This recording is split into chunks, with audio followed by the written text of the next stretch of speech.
கர்த்தருக்கு ஸ்தோத்திரம். இன்றைக்கான வேத வசனம் எசாயா 30:19. சீயோனை சேர்ந்த ஜனங்கள் எருசலேமில் வாசமாயிருப்பார்கள். நீ அழுது கொண்டிராய்.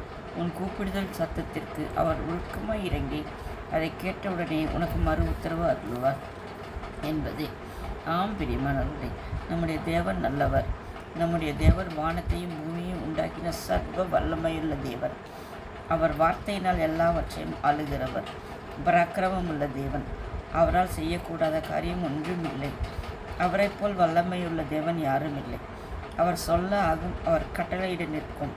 அப்படிப்பட்ட வல்லமையுள்ள தேவனை உருக பண்ணுகிறது என்னவென்றால் நம்முடைய கண்ணீர். அவர் எவ்வளவு பெரிய தேவன்! அவரால் செய்யக்கூடாத காரியம் ஒன்றுமே இல்லை. அப்படிப்பட்ட தேவன் மனதுருகிறாள் என்றால் அது நம்முடைய கண்ணீரை கண்டுதான்.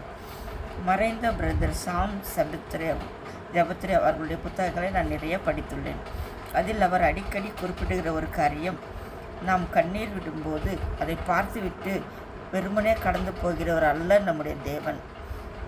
அவர் நாம் அழுவதை பார்த்து வேடிக்கை பார்த்து கொண்டிருக்க மாட்டார் என்று எழுதியிருக்கின்றார். ஆம்பிரியமானவர்களே, இந்த வேத பகுதியில் ஏசாயா 30:19 இதைத்தான் குறிப்பிட்டு சொல்லப்பட்டிருக்கிறது. இனி நீ அழுது கொண்டீராய். உன் கூப்பிடுதலின் சத்தத்திற்கு அவர் உருக்கமாய் இறங்கி அதை கேட்ட உடனே உனக்கு மறு உத்தரவு அருள்வார். ஆம் தேவ பிள்ளைகளே, வேதத்தில் எந்த இடத்தில் எல்லாம் கண்ணீர் விட்டு தேவனை நோக்கி கூப்பிட்டார்களோ அங்கெல்லாம் தேவன் இறங்கி வந்து அவர்களுக்கு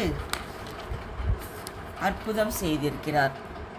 ஆகார் தன் மகள் தண்ணீர் இல்லாமல் தாகத்தினால் சாவதை பார்க்க முடியாதபடி கண்ணீர் விட்டு கதறி அழுத பொழுது அவளுக்காக வனாந்திரத்தில் ஒரு நீரூற்றை திறந்து அற்புதம் செய்து அவளுடைய மகனை உயிரோடு கொடுத்தார்.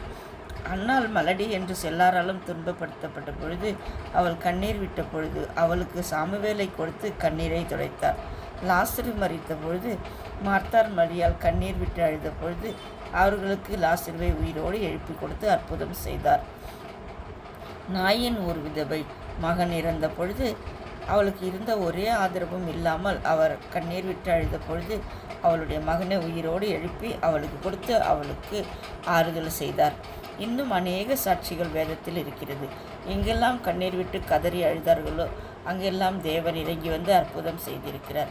எசேக்கியா ராஜா தான் மரித்து போய் விடுவோம் என்பதை அறிந்து கண்ணீர் விட்ட பொழுது தேவனை வேண்டிக் கொண்ட போது அவருக்கு பதில் கொடுத்து, உன் விண்ணப்பத்தை கேட்டேன், உன் கண்ணீரை கண்டேன் என்று அவருக்கு பதிலளித்து அற்புதம் செய்தார். ஆம் பிரியமான பிள்ளைகளே, நம்முடைய கண்ணீரை கண்டு கூட தேவன் கடந்து போகிறவர் அல்ல.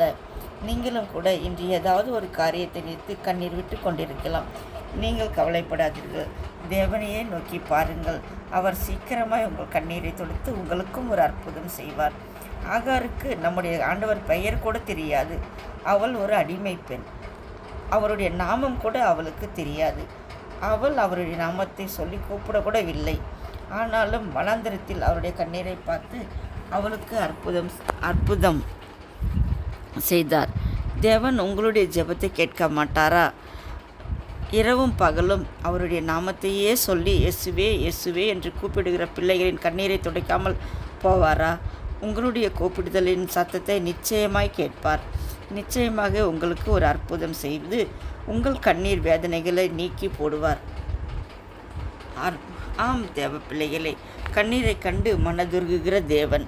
அவர் நிச்சயமாய் நீங்கள் கண்ணீர் விடுவதை பார்த்து அழாதே என்று சொல்லி அற்புதம் செய்வார். அவர் அழாதே என்று சொல்வது மட்டுமல்ல, நாம் கண்ணீர் விடுவதற்கான காரணத்தையும் ஒரு அற்புதம் செய்து இனி நீ அழுது கொண்டிராய் என்று நம்மை தேற்றுவார். நம் தேவன் மன உருக்கமுள்ளவர். அவர் கிருபை நிறைந்தவர். அவர் நல்லவர். ஆமேன். அல்லேலூயா.